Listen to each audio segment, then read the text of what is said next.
Okay, my outstanding friends, today is a day that will live in infamy, I hope. Now, this is Jane Willenbring, and she has a 3-year-old daughter that got a PhD, real big shot, fired. I love this story. I absolutely love it. Now, she was being harassed by her advisor, who he had to give her a paper that says she's qualified to go into the PhD program. And he was harassing her. And finally, the 3-year-old said, "Mommy, I want to be a geologist just like you." And she had been fed up with this for 10 years of being harassed. And finally she said, "Okay, I'm going to go against this guy because of my 3-year-old." And she did, and he got fired. They took his name off of a glacier, and she has no idea what he's doing now, but I hope he's washing dishes. All right, this guy is harassing her, I guess, pretty seriously. And I'll just let her talk, but she was vulnerable. She had to do what he said, or she would not be able to succeed in life, literally. Listen to this. I was pretty vulnerable at the time because I really needed to get this degree, and I needed to get a letter from him so that I could go on to get my PhD. And so All right, so she just sucked it up and did what she had to do to get her ability to make a living in life. And that's what these people have done. They have put you under their thumb so bad it's unbelievable. You have to pay a ton of money to get them to allow you to be told what to say. And then they tell you what to say, and if you don't say exactly what they tell you, they fail you. This is a real serious situation, and they have peer review to back them up. It's nothing more than like a racketeering ring that says, "Hey, anybody gives me trouble, you guys jump in and beat the hell out of them." And that's what they do. They peer review you right out of the existence. Now, she is in a position right now where she's not tenured yet, which means she's not going to be able to speak. And I'm putting her between a very hard rock and a hard place, because she is in a hard place. She's got to do what she's told to get her tenure. And I am saying, let's investigate the mud fossils. If she's a geologist and her area of expertise is the formation of the surface of the earth, is exactly what it is, I would expect that she might be interested, and she probably is, but I'm sure she's scared to death to say anything. She may be the only geologist on the face of this planet right now that can open up geology into reality, because she's already had a voice on PBS, which is PBS NewsHour. That's a big deal. And she's already talked about how they can harass and destroy you. He told her that she'd never again work in geology if she didn't do what he told her to do. And so she had to do it. She says, I sucked it up and I did what I had to do for the next 10 years. And then finally her daughter said, "I want to be a geologist like you, Mommy." And she said, "That's it, I'm done. I'm going to get this guy and I'm going to whack him." And she did. And he's gone. Thank God. See, these things fester inside of people, and they just, and I can tell you right now, they've festered inside of me, and there's nothing you can do about it. She is one of the only people right now on the face of the planet that may be able to do anything about the fraud in geology. Now listen to what she has to say.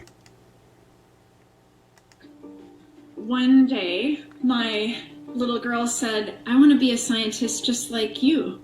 And she was 3 years old, and that little comment from my little girl just triggered me. That night, I decided to file a Title IX complaint against my former advisor.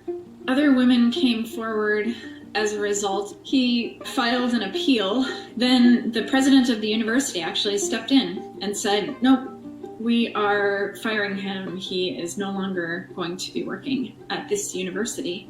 He had a glacier named after him in Antarctica, and they actually decided to rename the glacier. I actually don't know what he's doing now. All right, that's enough of that. But here's the deal. She now has the stage.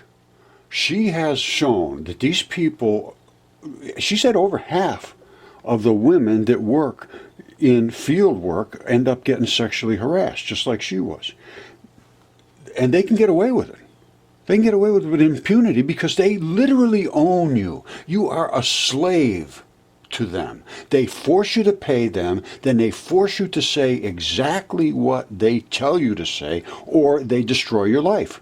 She knew this, and she was pissed off about this for 10 years. Finally, her daughter says, you know, I want to be just like you, Mommy. And she says, you know, I've literally denied reality here for 10 years because of this moron that tried to hurt me. And I am going to go back and I'm going to make this right. And she did. Now, the other thing we have to make right is geology. Geology is just fraud right now. I went to Yale, I went to Harvard, I went to University of Texas, I went to Johns Hopkins, I went to all these places to try to get some help. Zero, nothing. And they know that it's true. If they don't, there is nobody as incompetent as that on the face of the planet. I have DNA, I have CAT scans, I have specimens, I have anatomy, I have chemistry, I reproduced the process. 10 years I've been working on this.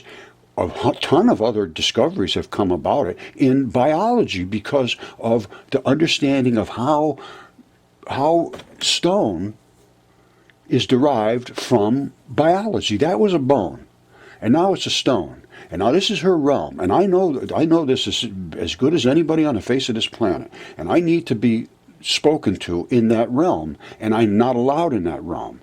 Now, she's the only one, like I say, that has any chance whatsoever of being heard and being able to bring this out. She could talk to the people at PBS that talked to her before and say, you know, we found something new, and I would like to explore it. Can you help me? And then maybe they would. Because I could show you, I have the evidence coming out of my ears. Everybody knows this. It's not anything that's hidden anymore. And it's just denied and demeaned, and it's a disgraceful response to evidence. If I was just talking about, oh, there was giants, there was this, there was that, well, show me the evidence. Yes, here it is. Don't want to see it.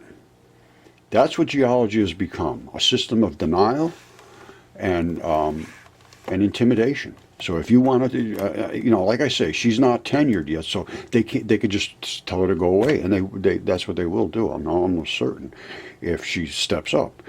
But maybe if she talks to PBS and they say, let's talk to Roger, then she doesn't have to get involved. And then I will work with her, and she could be the leading explorer in the mudfossil world. All right, I'm going to just leave it at this. I posted this. This is the fingerprint side of a giant fingertip that I have in my backyard. That is the grip skin, and that is one ridge. One fingerprint ridge is the same size as my thumb. Now, this is the top side where the fingernail is. And that's a little bone bumper there that bumps into your next finger, you know, your bone that bumps into that so that it can articulate. And there's the fingernail. Now, that was also DNA tested. And here is the DNA reports. All right. Now, I have 3 things on here that were DNA tested. And this goes back 6 years ago. And they all came back human mitochondrial DNA, so they were humans. And here is this thing that says that excellent quality DNA was obtained from the 36-inch tip, which is the big one I just showed, and the lung sample. And the other one was a little too muddy to get a ton of DNA out of it, but it still showed up as Homo sapiens. Same thing. Homo sapien mitochondrial cytochrome B gene and D loop region. And this was, you know, this is a sophisticated test. This was no quickie, no swab. This was deeply taken. I took the stuff and sent them to the lab, to our Helix Biolabs. So I was the one that extracted the samples. You know, they're big things, and I didn't send them the big things. I sent them what I extracted. I was extremely careful, cautious. I know all the precautions, and they stand by their results. Not that they say that where the stuff came from. They say the stuff I sent them has human DNA. And it was dense in the case of that big fingertip, and also, I'll show you the other one.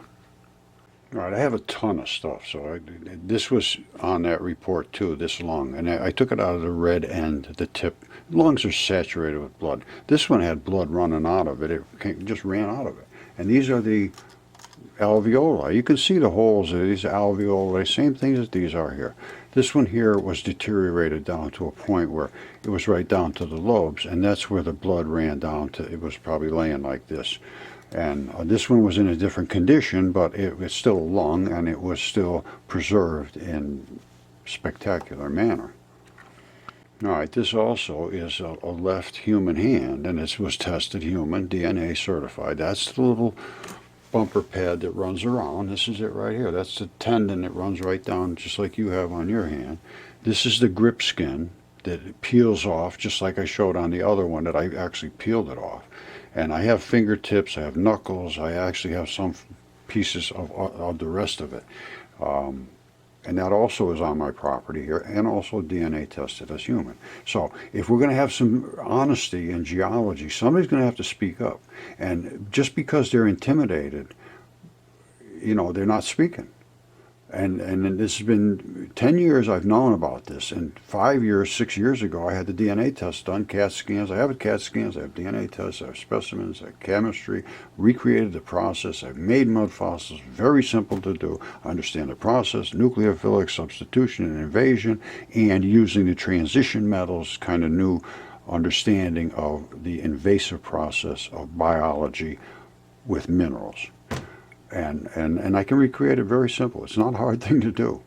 So until this is examined and allowed to be discussed, it's just more subterfuge by the people that are intimidating everybody to say exactly what they tell them to say, or they will fail them in life. Well, I went my own way because I knew about this. As soon as I got out of the Army, my first professor gave me the same kind of nonsense.